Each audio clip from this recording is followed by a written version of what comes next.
So it seems like about every property we're going by, it seems like you are sweeping. I'm just saying. But you were telling us that this particular mall that we're headed into now is different from that. Yes. About 40-something years ago, Ray had a landscaping company. He got a call from the owner of the Oakland Mall. And the Oakland Mall got a little fed up with a sweeper, and he asked Ray, can you sweep my parking lots? And Ray said, well, I really don't know nothing about sweeping, but I can figure it out.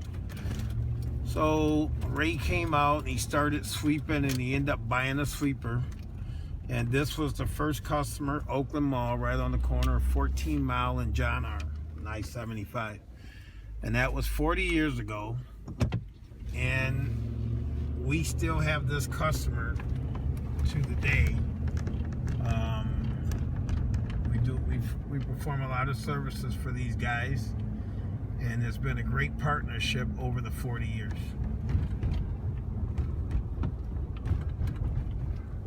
Well, that's something when you can talk about being in business for over 40 years and still having your first customer. Yes.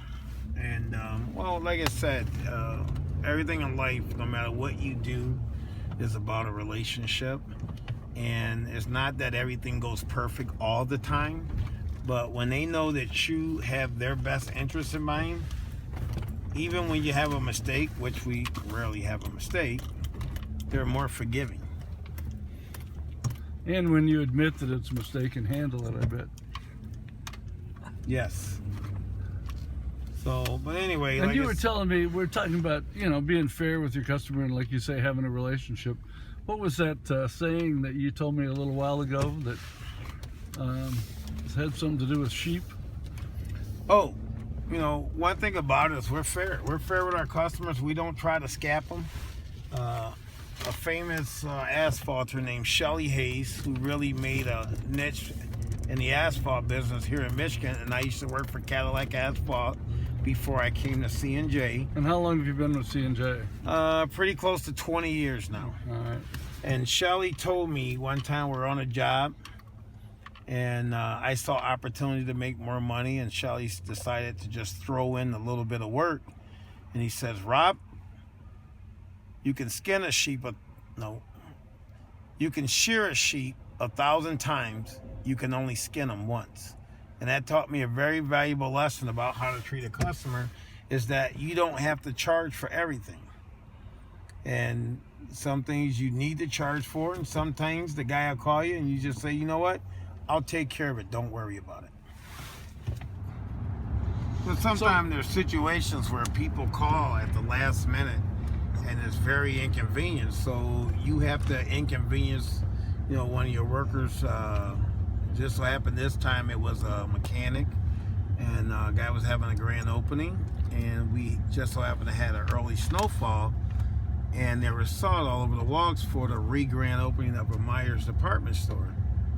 So anyway, guy calls me and he says, hey, I gotta get this done. It's 3:30 in the morning. Whoa. So and he's got to have the pressure washing done by the next day? The same day, that day. He's having a grand opening that day. So anyway, I called Dean, one of our mechanics, and I said, hey, Dino, I need you to go to the shop and get the power washer and meet me up at this particular Meijer. And he did that, and so he had to get out of bed. Yes, woke him up out of bed. Yes. Yeah, and get this done. And had you you say you put your power washers away? Did he have to take it out of mothballs or something too? Well, they had been winterized with anti-freezing. Right. And so we're talking Michigan here. Yeah, so we had to de-winterize and re-winterize. Sure. And but I appreciated him, and he didn't give me a hem-haw or nothing. He says, okay, I'll call you when I get to the shop. I left my house, I met him on the site, and he got the job done. Well, we got the job done together, and as my appreciation, I went in my pocket and I gave him $50. Now he was getting paid too, of course. I mean, he was on the payroll. Yes, he received his hourly wage, But sometimes when you have to inconvenience people, I think you should give them an outside reward to show your appreciation of what they did for you. Yeah, that's very sensible to look at it that way. That's for sure. And I think sometimes we get so busy we overlook appreciation. So your basic concept at C&J is you'll get the job done. What the customer needs, you can find a way to do it. That's our motto. Yeah. And very rare do we fall short, because even if we can't do it ourselves, we'll find somebody to do it for them, if it's outside the realm of sweeping. We get a lot of requests from a lot of customers. Might be gutters, could be anything. And Ray and I know a lot of people, and we just plug them into our network and we get it done. Mm-hmm. And you can't do everything. I mean, that's one of the things I've talked about editorially for years. I've encouraged contractors to, do it all, and one phone call, make it that your number the only number your client needs.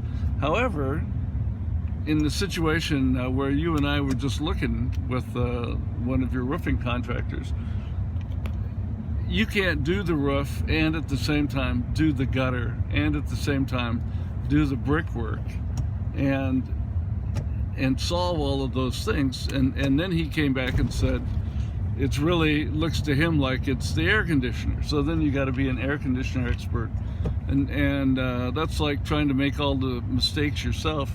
None of us are going to live long enough to make all of the mistakes, so learn from others. Well, if you have the right people surrounding you, you don't really have to make those mistakes. You just pick up the phone and you call the right person that can handle your need at that particular time. Now, what I'm going to do is have him write a report of his suggestions, and then I'm going to have my heating and cooling guy go up there and take a look at it and prove that that's really the problem. Mm-hmm. Now, I hear contractors say at trade shows and so forth, well, gee, I don't know how to do that. I don't know how to price it.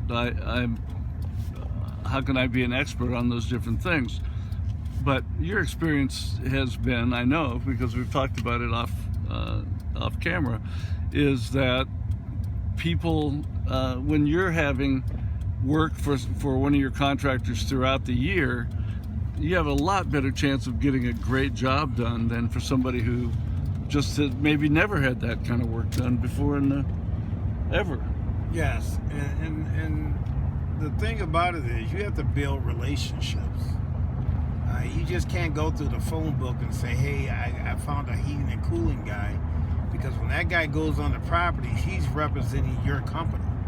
And if he goes there and not do the job right, they don't know him, they know you.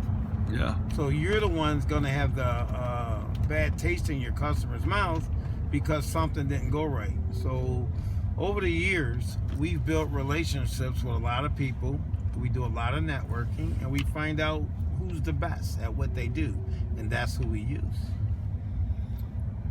And one of the aspects I would think you'd want to have, if in fact you're having them be your contractor in terms of a subcontractor basis, is how do you keep them from then taking your customers?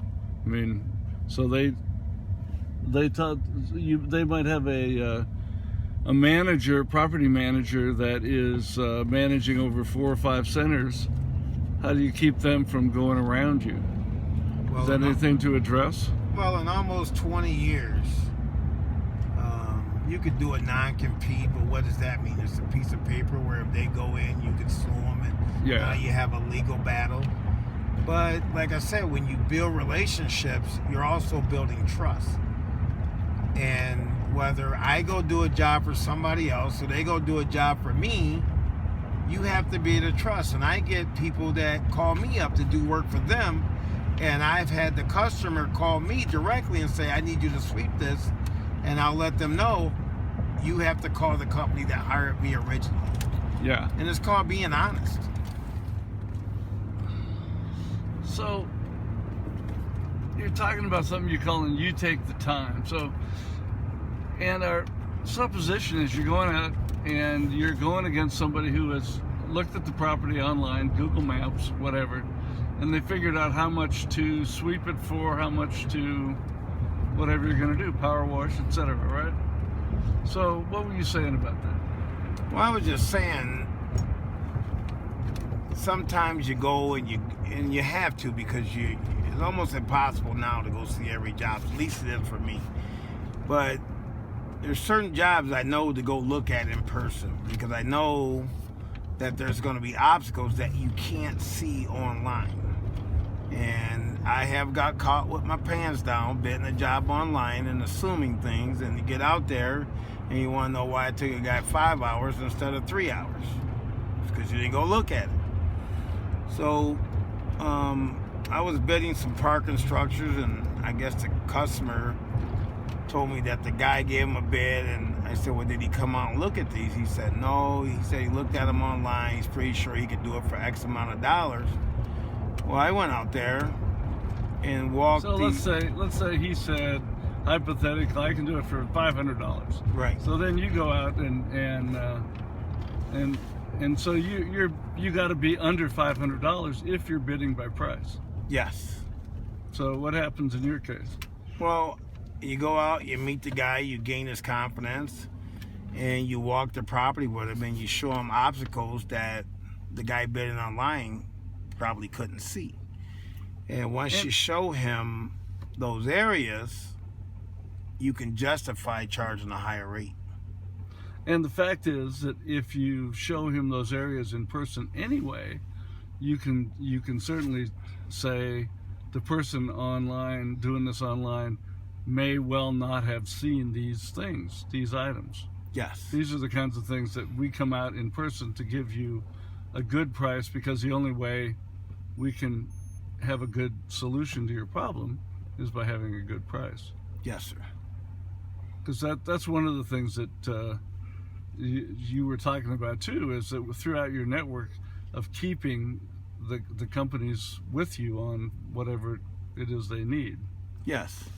And that's where it's important that you get out. And if it's a new customer, now you've made a new friend, you created a new relationship, and the guy he never met before, or maybe just talked to on the phone, he doesn't mean as much to him. Now, if he's price driven by his company, then he may take that guy. But once the guy comes in, starts the job, and realize that he's not going to do it in the time allotted from looking at it online, and he wants to charge the guy more, now the guy has a sour taste in his mouth, because he actually met with somebody and they told him this is what this job should take. And I'll take that one step further, which is that you don't know the buying motivations of this guy anyway, and it may be that the last job that he went out to somebody on in his personal life or wherever, and he had the same situation happen, and he got a crummy job at the least price, and he gets your argument that, you know, you're going to give him a fair price, and this is how much work it takes. Ray always says this: one of three things: price, quality, service. You pick what you want. If you want a cheap price, then maybe we're not the company for you. But if you want good quality and good service, then you have to pay the price. And unfortunately, maybe a guy can go do it for a cheaper price, but he has to know if he's making money or not. You know? Yeah, he may not be able to do anything at any price this time next year. Right, and you see that a lot in a lot of businesses, just not just the sweeping business. I mean, you see a painter, he gets a truck, he's got ladders, he's got this, and he's going out, he's underbidding everybody for work, and next thing you know, he has equipment problem, his truck might go out or whatever, and he realizes he doesn't have money to fix his truck. So now he's out of business. Well, that certainly has happened a lot with mom and pop sweeping companies. That's how long a lot of them have been in business is how long their initial sweeper truck lasted. Well, what we do is, people ask us all the time, who are your competitors? And I always tell people, I know there's other sweeping companies out there. I don't know them personally. I don't force myself on them or on their work. I worry about C&J Parking Lot Sweeping. Because the minute you start worrying about every competitor around you, you start to lose focus on what your priorities are. And once you start to do that, you'll see your things start to slide. And as busy as we are, I want to focus all my attention on us, not the competitor.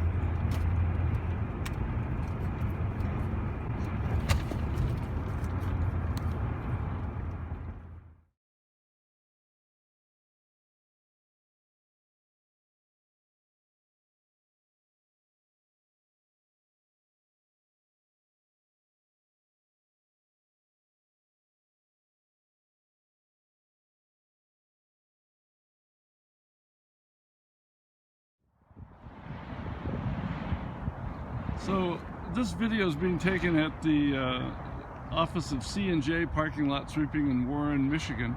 And I wanted to point out a couple things as helpful hints here. One is the sweepers have, in addition to the rest of the logo items on the truck itself and the company's name and so forth, we have, as you notice, this one is N77. And where is it parked? But it's parked in the marked 77 slot. So if each sweeper comes back to the same place every time, every night, then you can tell if there's a problem with oil leakage or something like that. And so what they have here is each of the parking spaces are numbered so that each sweeper goes in the same spot every night and so forth.